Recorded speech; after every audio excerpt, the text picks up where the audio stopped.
Hi, I'm Dr. Ellen Stofan, also known as Dr. E, and I'm thrilled to welcome you to a very special episode of EZScience, what we're calling Easy on the Go. Joining us from the Kennedy Space Center is my co-host, Dr. Thomas Zurbuchen. Dr. Z, where are you right now? Hey, I'm in Florida. It's really warm and at the Kennedy Space Center. And I'm right near the launch site where within 48 hours, this spacecraft will go into space. Right now, you see the rocket moving from a building where it was integrated vertically, standing up. And on top of it, you see, right, is the spacecraft and it's being ready to go to Mars. So we're right here and the rocket is moving within less than 48 hours, just a few hundred yards this way. The spacecraft is going to go to space. So I'm look forward to the launch. I really miss you. I was hoping you'd be here with me, but tell me about your launches. You've been to other launches before, have you? That's right. My dad was in charge of first the Atlas Centaur and then the Titan Centaur rocket. So I went to my first launch when I was 4 years old.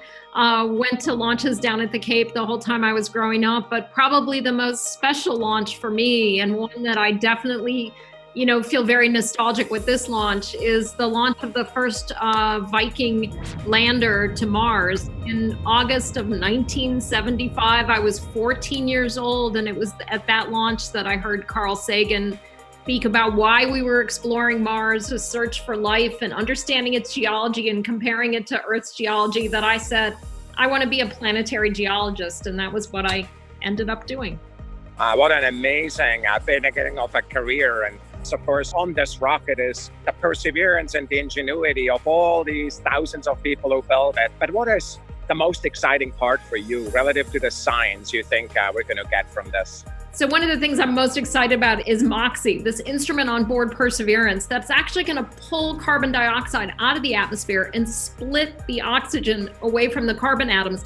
That's important because oxygen is a resource that future human explorers to Mars will need, both for water to breathe and to make rocket fuel. We call it in situ resource utilization. How do you live off the land? MOXIE's the first step.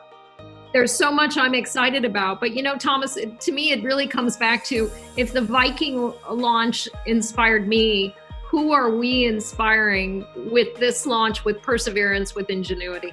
Yes. For me, my first launch was only, can you believe that, when I was in this job? I was never able to go before. And every time I see a launch vehicle and I see a launch, I really turn emotional. It actually affects me a lot more than I care to admit. It's just such an amazing moment when something that is an engineering project becomes a space mission.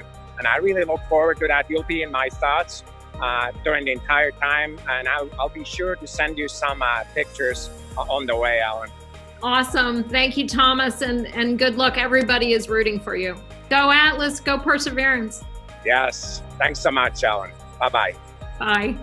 I'm just so impressed by all the work that the scientists and engineers have done to get us to this point to launch, despite all of the challenges that COVID-19 has brought. It's shown a lot of perseverance.